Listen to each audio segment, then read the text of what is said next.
nació en Alemania.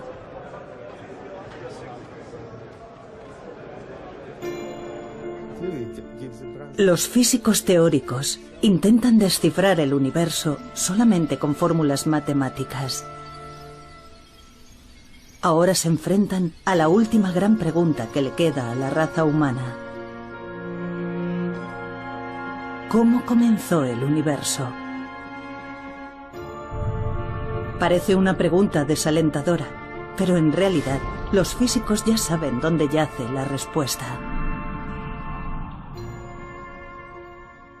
Son los lugares en los que nuestras ideas de espacio y tiempo se vienen abajo. La ciencia, por lo tanto, no sería capaz de determinar cómo comenzó el universo. Los lugares a los que se refiere Hawking son los agujeros negros que engullen todo con su enorme gravedad.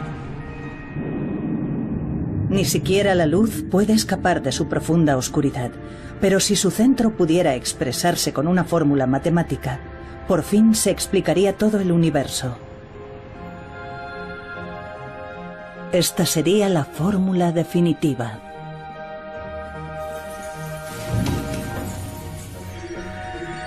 Sin embargo, en la búsqueda de esta fórmula, los físicos se han topado con inimaginables obstáculos.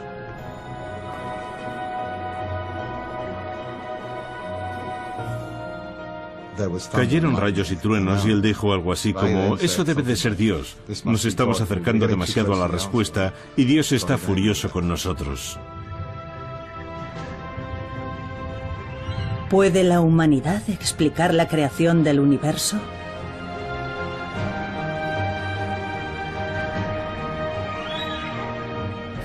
Armados solo con fórmulas, los físicos se han propuesto siempre metas muy ambiciosas. Esta es la historia de unos brillantes físicos y sus caminos recorridos a lo largo de un siglo. La fórmula definitiva.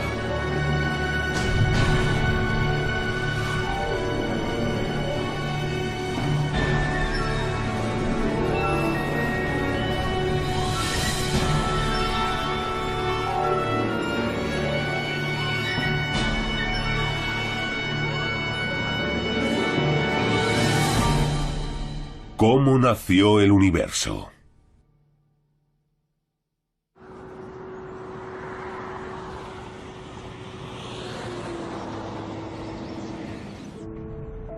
Entre las montañas de Colorado, Estados Unidos, se encuentra un centro que sirve de inspiración a físicos del mundo entero y donde se reúnen todos los años.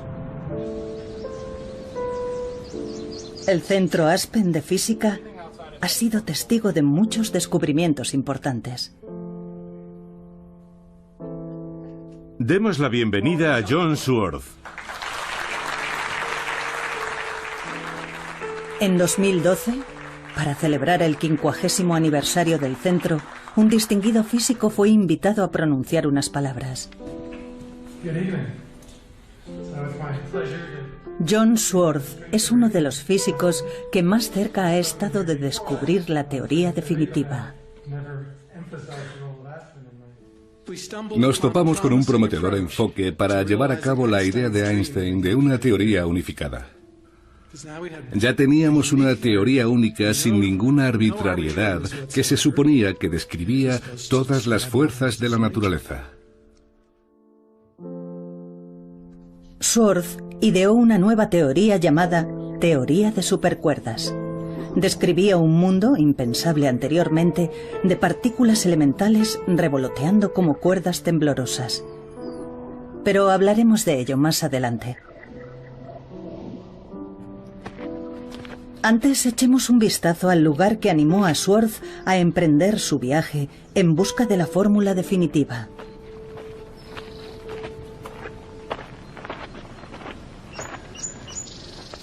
Este observatorio está en lo alto de una montaña a las afueras de Los Ángeles. Es un lugar de gran importancia histórica que un día fue visitado por cierto físico. Esta es una fotografía de Einstein aquí arriba.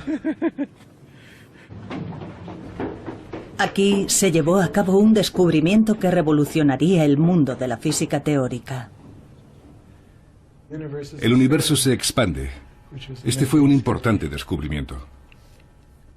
Desde el Big Bang, hace 13.700 millones de años, nuestro universo se expande a partir de un solo punto.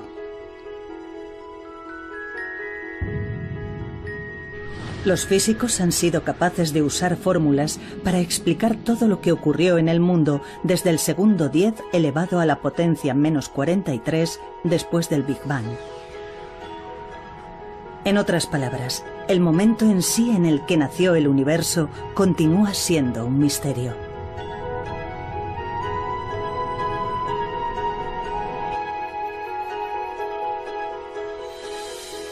La fórmula definitiva desentrañaría los secretos del inicio del universo y explicaría todo lo que existe. Fue un brillante físico quien abrió este camino épico. Albert Einstein. Albert Einstein es una figura legendaria para la física del siglo XX.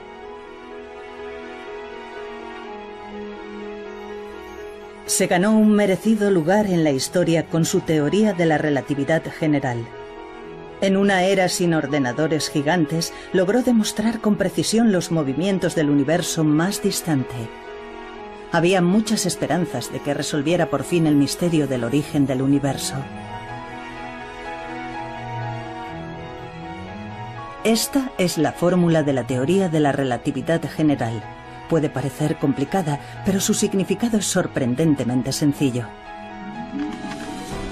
La parte izquierda de la fórmula representa la curvatura del espacio. La derecha contiene símbolos que representan masa y energía. En otras palabras, la fórmula explica que donde hay masa o energía, hay una distorsión del espacio. Pero aún resulta un poco difícil imaginarlo. Hagamos un modelo sencillo de la teoría de la gravedad de Einstein usando objetos cotidianos. Nos explica el concepto Joseph Polchinski, uno de los físicos que tratan de encontrar la fórmula definitiva. Necesitamos una tela, que será el espacio.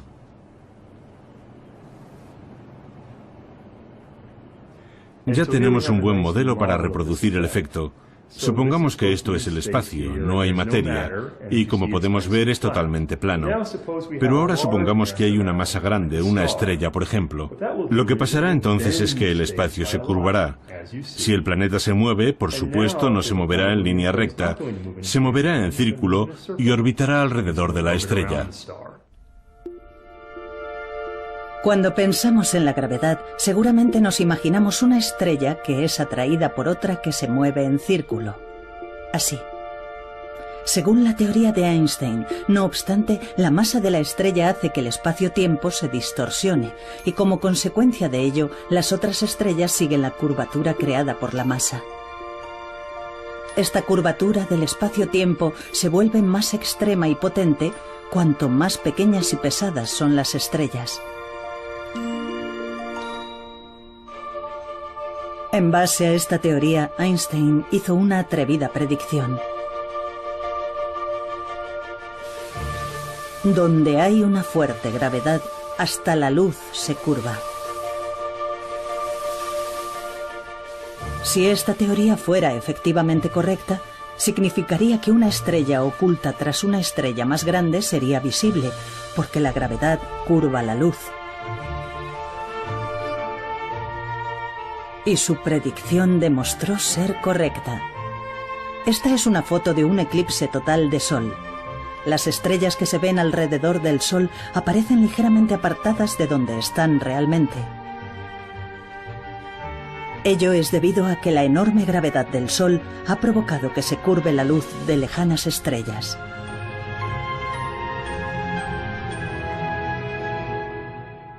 De alguna manera, existe una profunda conexión entre el hecho de que las ecuaciones matemáticas sean elegantes, utilicen muchos y modernos cálculos matemáticos y el hecho de que entren en contacto con gran cantidad de problemas físicos diferentes. Por lo tanto, creo que es necesario comprender mejor los cálculos matemáticos. ¿Cómo nació el universo? Se esperaba que la teoría general de la relatividad resolviera el mayor misterio que aún se le resiste a la humanidad, pero aún habría un obstáculo inesperado. Fue el eminente físico Stephen Hawking quien lo reveló.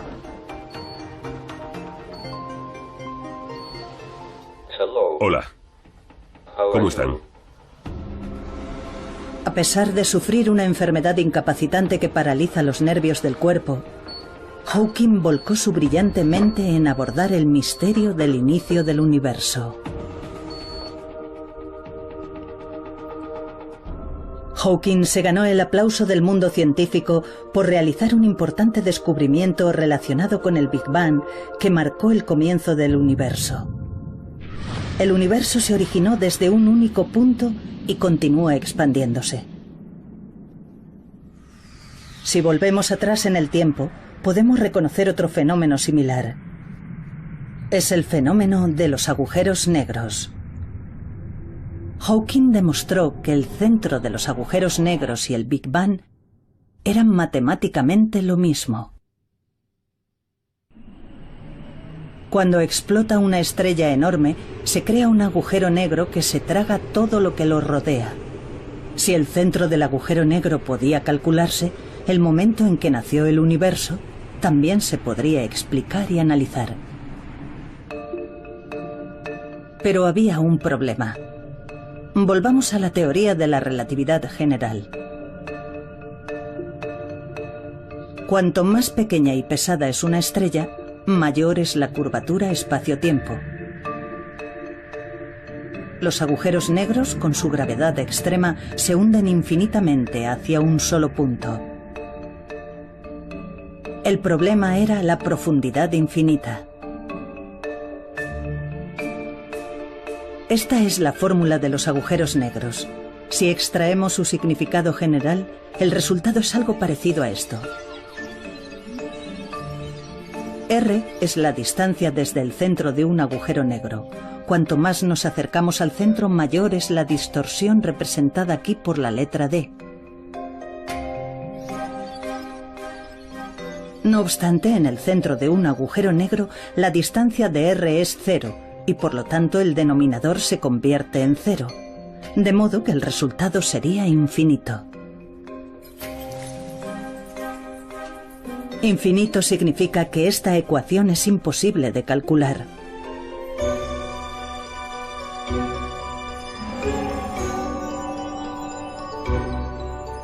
En otras palabras, la ecuación de la teoría de la relatividad general no puede aplicarse al centro de los agujeros negros. Si no podemos explicar el centro de los agujeros negros, el misterio del origen del universo también seguirá sin resolverse.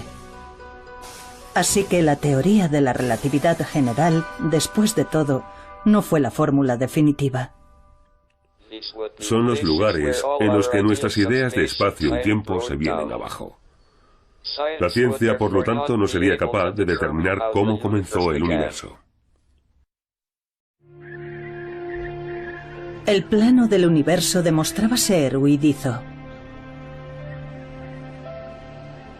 Los físicos aún tenían que resolver la cuestión del infinito.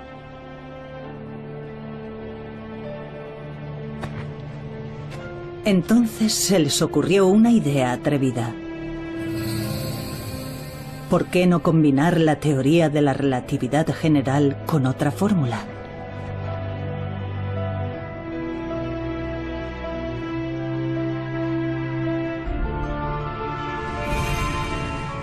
Dicha fórmula sería la de las partículas elementales. La fórmula de las partículas elementales describe con asombrosa precisión la micromateria que conforma el mundo.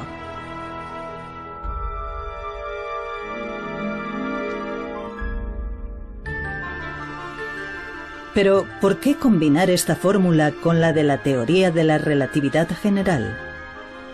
El centro de un agujero negro es un único punto minúsculo infinitamente comprimido. Al incorporar la fórmula de las micropartículas elementales, se creyó que el problema del infinito se resolvería, y así el misterio del origen del universo se desvelaría por fin.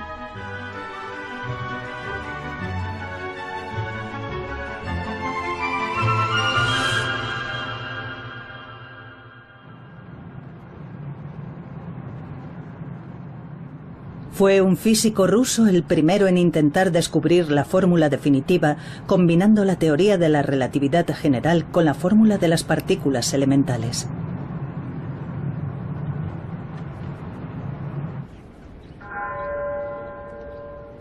A las afueras de San Petersburgo hay un bosque apenas visitado por la gente. En él hay una lápida marcada por 2 balazos. Es la tumba de Matvei Bronstein, un brillante físico perseguido y asesinado durante la era soviética. Hola, buenos días. Su hija, de 82 años, sigue viviendo en Rusia.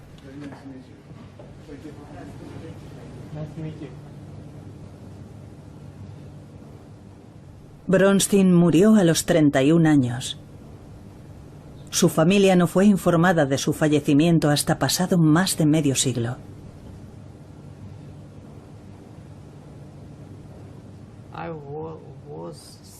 Yo tenía 6 años. Lo detuvieron el día de mi 6º cumpleaños. Todos mis recuerdos son imágenes. No recuerdo conversaciones ni situaciones.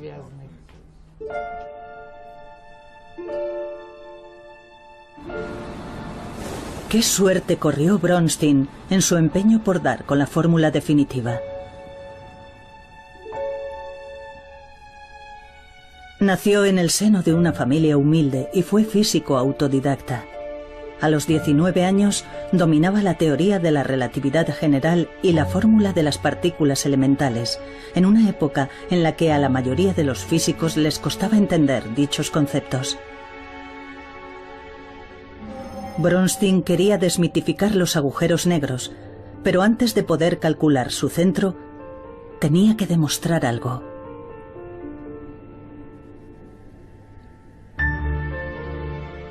Debía comprobar si las 2 fórmulas podían combinarse y funcionar juntas a nivel microscópico en el espacio que lo rodeaba.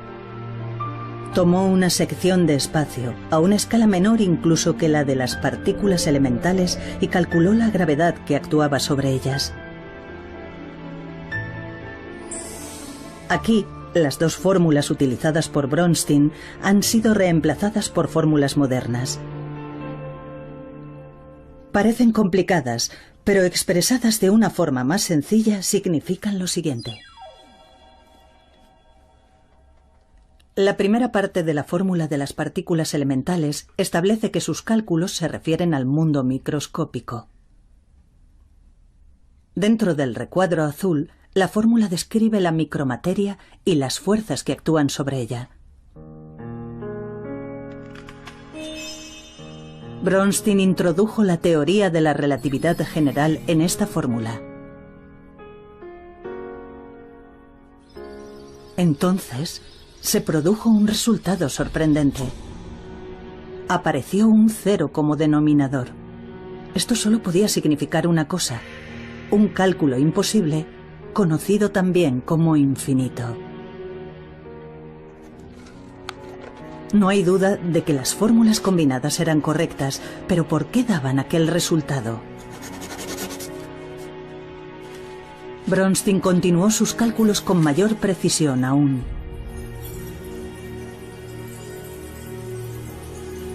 Pero, al final, solo obtuvo un número infinito de infinitos.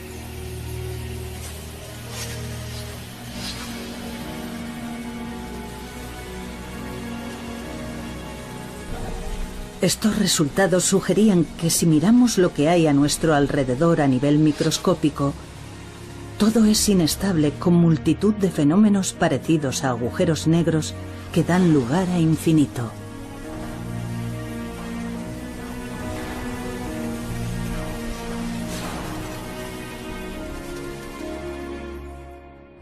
Las dos teorías físicas fundamentales no funcionan juntas. No hay ninguna solución a la vista. Es un acertijo. Con el problema del infinito sin resolver, Bronstein había sacado a la luz involuntariamente otro acertijo. Estamos rodeados por una inmensa cantidad de infinitos. Mientras tanto, en la Unión Soviética ocurrían terroríficos sucesos bajo el gobierno de Stalin. Se calcula que alrededor de 1 millón de intelectuales y ciudadanos fueron perseguidos implacablemente.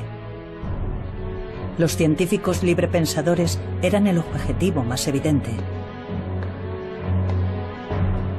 No obstante, Bronstein permanecía ajeno a todo lo que ocurría en su entorno y seguía intentando solucionar el problema del infinito. ¿Por qué los resultados eran siempre infinito? Si los cálculos eran correctos, el espacio que nos rodea podía derrumbarse en cualquier momento.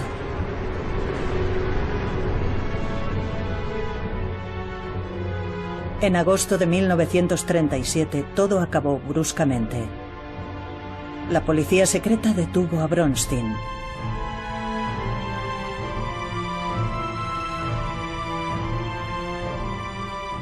Fue fusilado de inmediato y enterrado en el bosque.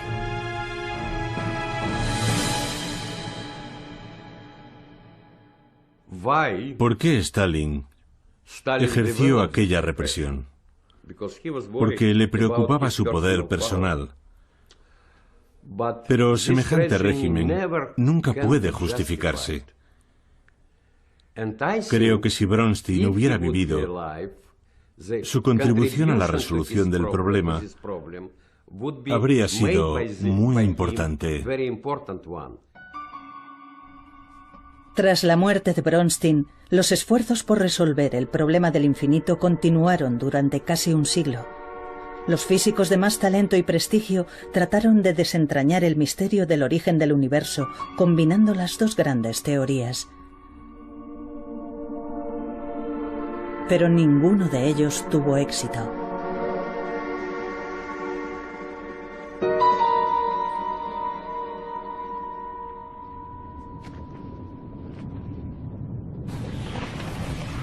Un enorme pozo se abría ante aquellas mentes brillantes. Intentar solucionar el problema del infinito es desperdiciar tu vida. Eso era lo que pensaba la mayoría de los físicos cuando cesaban en su empeño por encontrar la fórmula definitiva.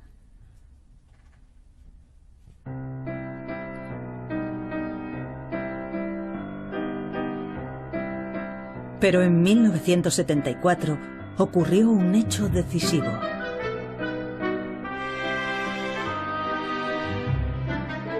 Se publicó un ensayo que aseguraba haber dado con la fórmula que resolvía el problema del infinito.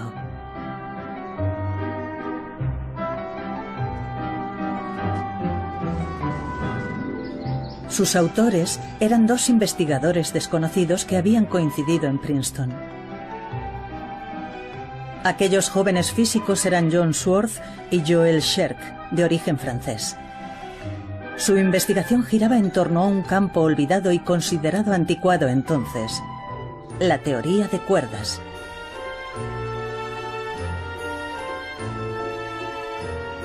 Tomemos como ejemplo las partículas elementales, las unidades de materia más pequeñas. Según la teoría de cuerdas, las partículas no son puntos, sino cuerdas temblorosas con diversas formas. Esta idea aparentemente extraña se basa en una antigua fórmula física que se había dejado de lado. La teoría había sido abandonada por todos, salvo por algunos testarudos como yo. Murray Gell-Mann me proporcionó un empleo durante los años en los que mi trabajo no era suficientemente valorado. Les decía a los demás que creía en la protección de especies en peligro de extinción. Sin desalentarse, desarrollaron la teoría de cuerdas y propusieron una nueva teoría de supercuerdas. La fórmula que idearon logró resolver el problema del infinito, ahí donde la gran teoría de la relatividad general y la fórmula de las partículas elementales habían fracasado.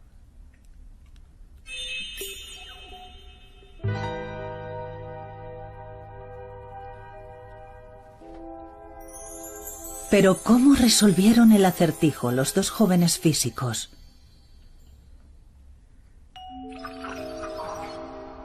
Esta es una fórmula que combina la teoría de la relatividad general y la fórmula de las partículas elementales. La parte que está dentro del recuadro expresa el hecho de que todas las partículas son puntos. Esto muestra la fuerza entre partículas que revolotean a nivel microscópico. Al expresarse con una fórmula sencilla, el denominador es r², siendo r la distancia entre partículas.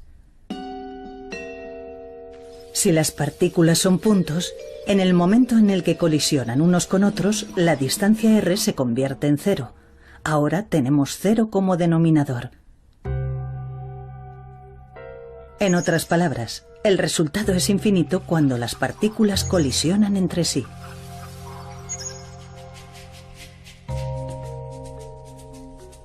Pero como recordarán, en la teoría de supercuerdas las partículas no son puntos, sino cuerdas parecidas a gomas elásticas.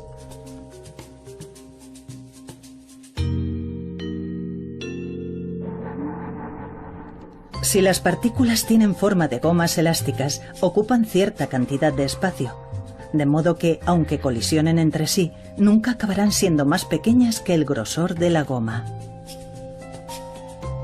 Ni siquiera en el momento de la colisión, la distancia r se convierte en 0 y por lo tanto no acabamos teniendo infinito como resultado de infinito. La teoría de supercuerdas resolvió finalmente el acertijo del infinito que había preocupado a los físicos durante casi medio siglo. Además abrió el camino para desentrañar el misterio del origen del universo. No era un problema en el que trabajaran muchas personas, pero algunos éramos conscientes de él y era un problema que había estado ausente en anteriores enfoques. Por eso, ambos comprendimos que era algo en lo que valía la pena invertir nuestros esfuerzos. Sin embargo, la mayoría de los físicos no prestaron atención a su teoría de supercuerdas.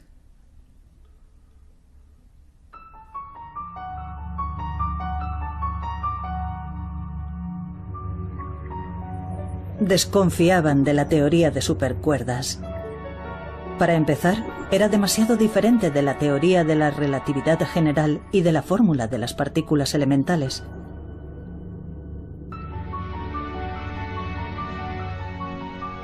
Pero eso no era todo. Para que la teoría de supercuerdas fuera cierta, necesitaba no solo las 4 dimensiones del mundo que vemos a nuestro alrededor, altura, anchura, profundidad y tiempo, sino que requería nada menos que 10 dimensiones. Eso es, 10. Muchos físicos se mostraban escépticos al oír hablar de otras dimensiones. Nuestro espacio-tiempo tiene 3 espacios y una dimensión de tiempo. Por eso decimos que es un espacio-tiempo de 4 dimensiones. Pero en lugar de 4 tenía al menos 10 dimensiones. Había que hacer algo con respecto a aquellas 6 dimensiones superfluas. Así que perdí el interés en trabajar con más dimensiones. No me solucionaba nada. La teoría de supercuerdas no puede llamarse física. Aquellos que lleven a cabo tales investigaciones deben ser excluidos. Esas eran las opiniones que se escuchaban en aquella época. Schwartz recibió frecuentes comentarios sarcásticos de un físico ganador del premio Nobel.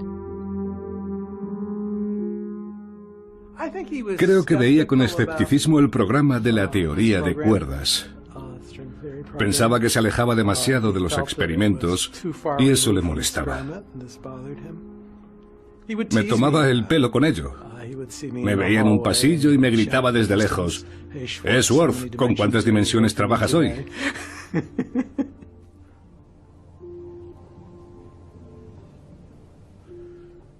Esta fotografía no es buena. Es Joel.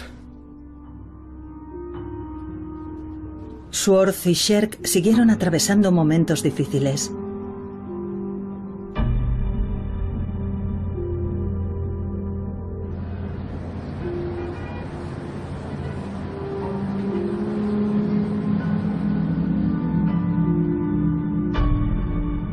Después de que su teoría de supercuerdas fuera desechada ampliamente, Sherk cayó enfermo por una grave diabetes y regresó a Francia. ¿Por qué 10 dimensiones? ¿Y dónde estaban aquellas otras dimensiones invisibles?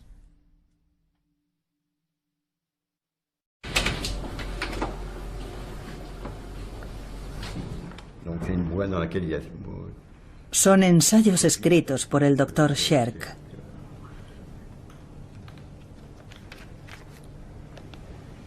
Se dice que Sherk se volcó obsesivamente en la investigación de otras dimensiones.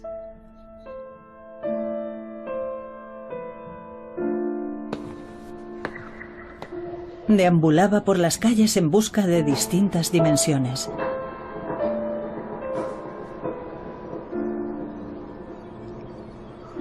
Se convirtió en un apasionado budista y se entregó a la meditación.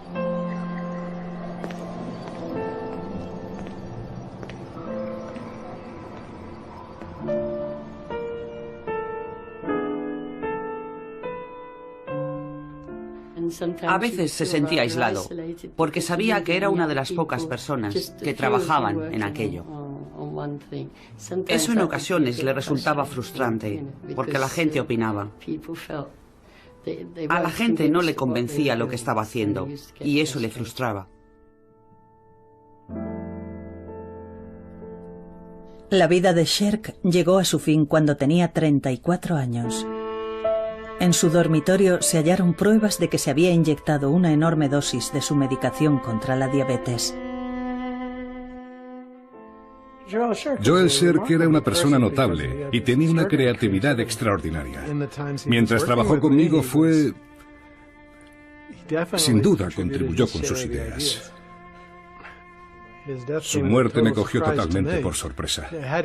De haber estado sano y haber vivido en los años 80, habría jugado un importante papel en los acontecimientos. Eso está claro.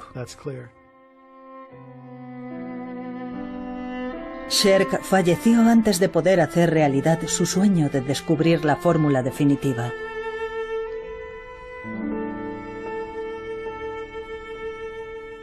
Schwartz, en solitario, continuó persiguiendo la meta que su amigo no logró alcanzar.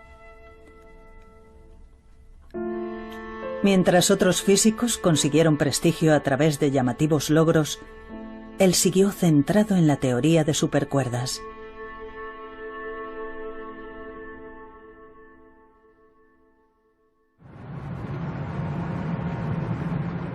Entonces surgió otra oportunidad. Un nuevo miembro se unió a la investigación desde Inglaterra, al otro lado del océano. Se trataba del brillante físico Michael Green. Green es profesor lucasiano de la Universidad de Cambridge, un prestigioso título que antes ostentaron genios como Newton y Hawking.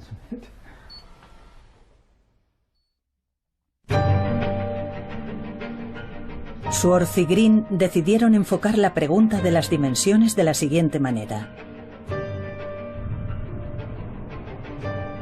Nunca había habido ninguna prueba matemática de que solo hubiera 4 dimensiones en el universo. Si la fórmula decía que eran 10 dimensiones, tal vez fueran las creencias ampliamente extendidas las que estaban equivocadas. Los dos físicos decidieron una vez más probar que la fórmula de la teoría de supercuerdas merecía ser la fórmula definitiva.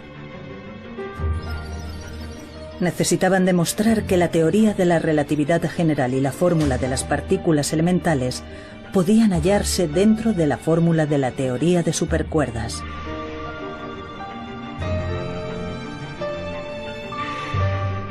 Por medio de complicados cálculos, emergieron dos fórmulas vitales.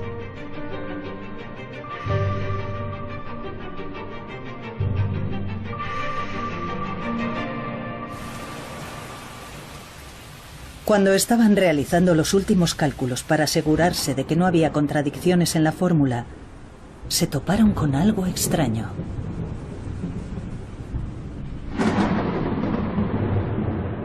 El número 496 no dejaba de aparecer una y otra vez.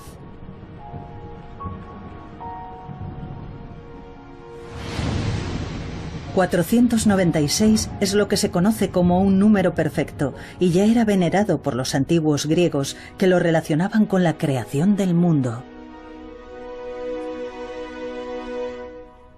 Su aparición simultánea era una prueba de la hermosa armonía entre el vasto universo y el mundo microscópico que coexisten en la fórmula.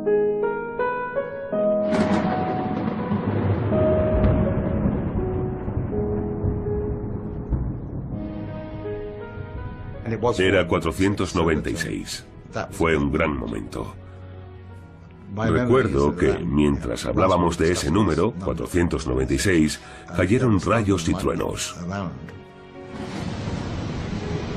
Y él dijo algo así como, eso debe de ser Dios. Nos estamos acercando demasiado a la respuesta y Dios está furioso con nosotros. Al mismo tiempo que apareció el número 496, consiguieron combinar la teoría de la relatividad general y la fórmula de las partículas elementales sin ninguna contradicción. En aquel entonces nos pareció un milagro. Fue una situación curiosa porque nos topamos con una teoría que en cierto modo era más inteligente que nosotros, pues contenía profundas verdades que realmente no entendíamos. La noticia del descubrimiento logrado a través de sus cálculos se difundió enseguida por todo el mundo. Estaba muy emocionado y dijo, ¿os habéis enterado de la revolución? Era una época muy excitante y la gente se mostraba muy optimista porque pronto podríamos explicar el universo. Enseguida quedó totalmente claro que la teoría podía ser mucho más realista. Yo no lo creí, sigo sin creerlo hoy en día. No quería admitir que todo lo que estaba pasando fuera una coincidencia. Me pareció una especie de señal del cielo. ¿Podía ser la teoría del todo la fórmula definitiva que resolvería por fin el misterio de cómo nació el universo?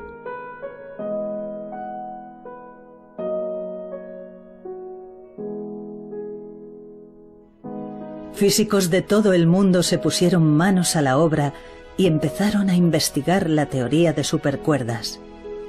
De repente, la teoría de supercuerdas se encontró en la vanguardia de la física.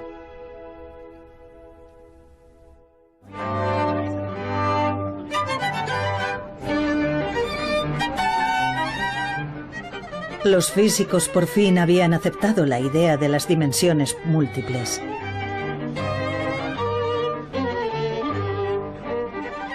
Pero ¿dónde existían aquellas dimensiones en el mundo?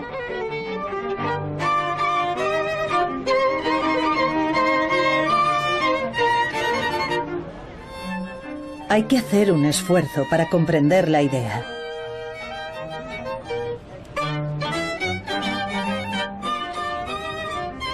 Joseph Polchinski, que antes nos explicó la teoría de la relatividad general, nos explica ahora el concepto de las dimensiones múltiples.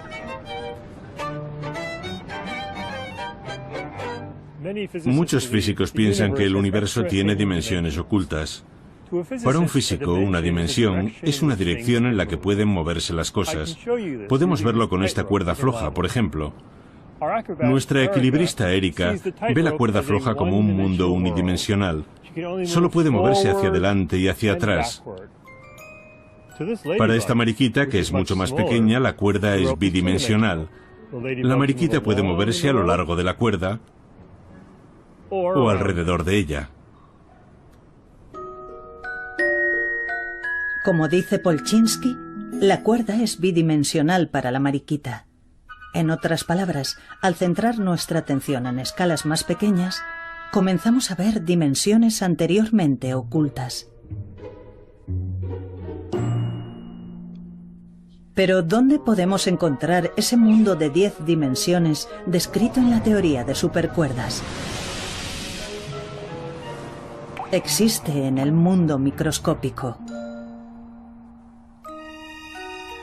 Un mundo tan microscópico que es la trillonésima parte de la trillonésima parte de un átomo. Estos objetos de forma extraña son lo que los físicos consideraban parte de esas otras dimensiones. Como las dimensiones están ocultas a nivel ultramicroscópico, normalmente son invisibles al ojo humano.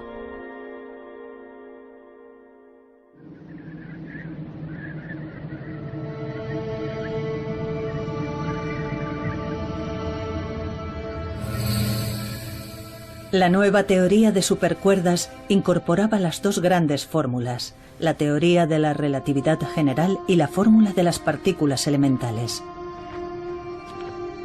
¿Era esta la fórmula definitiva que descifraría por fin todo lo que hay en el universo?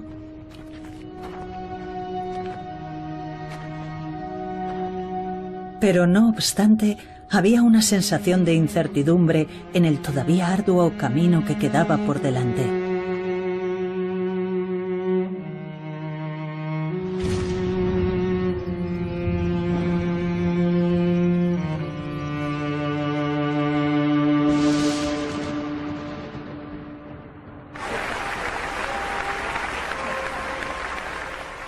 Entonces fue cuando el genio Stephen Hawking volvió a entrar en escena. Él fue quien planteó a los físicos el problema del infinito en relación con los agujeros negros. ¿Tenía la teoría de supercuerdas lo que hacía falta para ser la fórmula definitiva? Hawking respondió a esta pregunta mencionando otro problema que acechaba en la profundidad de los agujeros negros. Y así es como comienza el siguiente capítulo de nuestra historia. El nuevo problema estaba relacionado con el misterioso calor generado en el centro de los agujeros negros.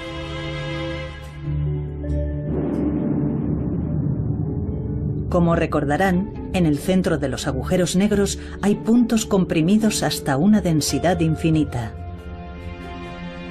Debería ser imposible que hubiera movimiento ahí. Si las partículas elementales no se pueden mover, ¿cómo puede generarse calor? Esto se conoció como la paradoja de la pérdida de información de Hawking y se convertiría en un nuevo obstáculo para los físicos. Se mostraba muy escéptico hacia la teoría de cuerdas, pero sus argumentos parecían bastante buenos, así que era muy difícil averiguar en qué se había equivocado. Sin embargo, muchos creíamos que tenía que haber algún error, aunque no fuera evidente. Aquí es donde aparece un nuevo héroe.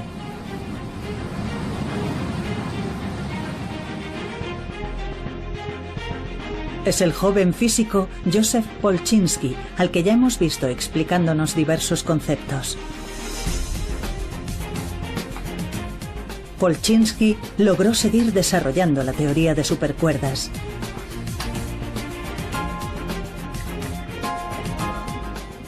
La teoría de supercuerdas describe un mundo microscópico en el que las partículas vuelan como pequeñas cuerdas temblorosas. Un día, al pasar por una lavandería durante un descanso en un congreso, a Polchinski se le ocurrió una idea. Pensó, la ropa está hecha de muchos hilos finos tejidos juntos. De forma parecida, las partículas a nivel microscópico quizá no sean cuerdas individuales, sino manojos de cuerdas. Lo realmente interesante es lo que pasa cuando tienes muchas de estas juntas. Solo unas cuantas y luego más y más.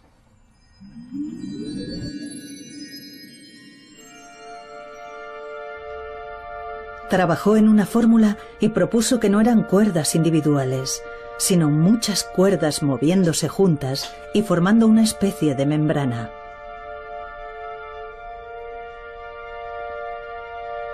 Los hallazgos de Polchinski hicieron que físicos de todo el mundo trabajasen en cálculos para identificar el calor en el interior de los agujeros negros. Finalmente, con la incorporación de una nueva fórmula que describe el fenómeno de la membrana, la teoría de supercuerdas se utilizó con éxito para calcular el calor dentro de los agujeros negros. Se creía que en el corazón de los agujeros negros las partículas eran comprimidas hasta el infinito y no se podían mover. Pero en el corazón de los agujeros también podía haber dimensiones múltiples. En dichas dimensiones, las cuerdas se tejen juntas formando membranas que se mueven y generan calor. Creo que la paradoja de la pérdida de información de Hawking es uno de los grandes experimentos de la historia de la ciencia. Si no hubiera defendido con tanta vehemencia que la paradoja existía, puede que la gente no le hubiera prestado la atención que se merecía. En 2004, Hawking tomó la valiente decisión de convocar un congreso en el que reconoció que estaba equivocado.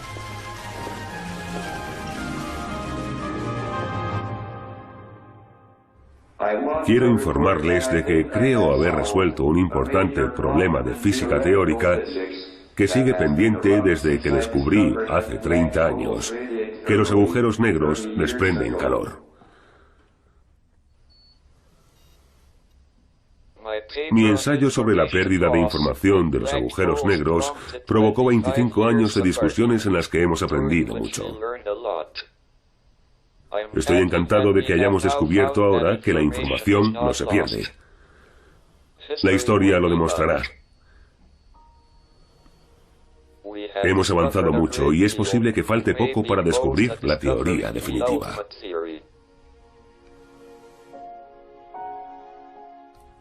Me gustaría encontrar una respuesta mejor para las preguntas de ¿por qué estamos aquí? ¿Por qué vale la pena vivir en este universo? ¿Y cuál es el significado de ello? Tal vez estemos contemplando cuestiones filosóficas que ni siquiera sabemos por qué nos planteamos. No tengo una buena respuesta, pero aún así seguimos haciendo lo que hacemos.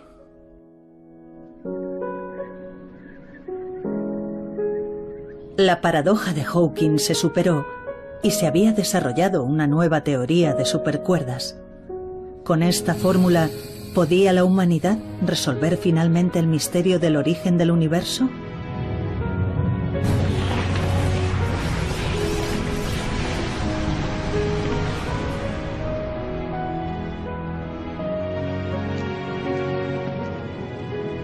En el largo camino en busca de la fórmula definitiva, los físicos se han topado con el infinito, las dimensiones múltiples y los agujeros negros. Ahora, por fin, están consiguiendo vislumbrar el origen del universo.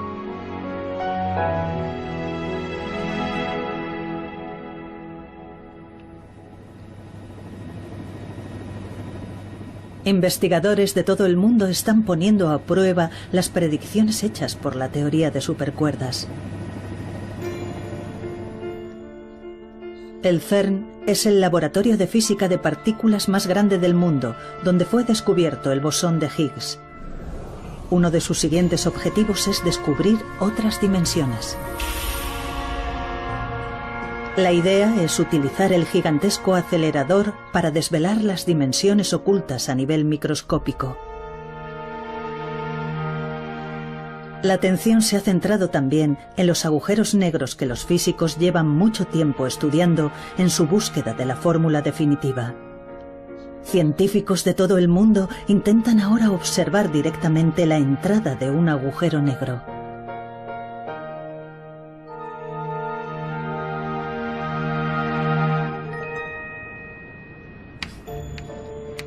La teoría de supercuerdas sigue utilizándose en las investigaciones más recientes. Su creador, John Swartz, usó un concepto olvidado para desarrollar una teoría nueva y acercarse un poco más a la fórmula definitiva.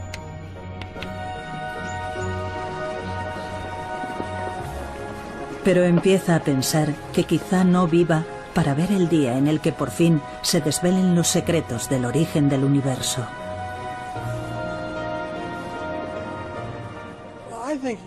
Creo que vamos a llegar muy lejos en esa dirección, tanto en el universo como en los objetos más pequeños. Por una parte, es triste no conocer la respuesta definitiva y por otra sería triste conocerla porque ¿qué haríamos entonces? En la búsqueda está la diversión.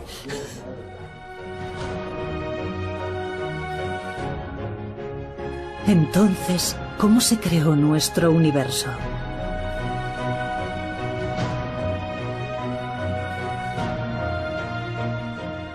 Las últimas fórmulas describen un universo de 11 dimensiones.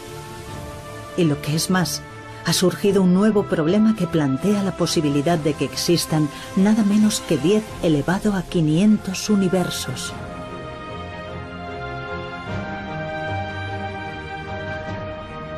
La fórmula definitiva desvelará los profundos misterios del universo.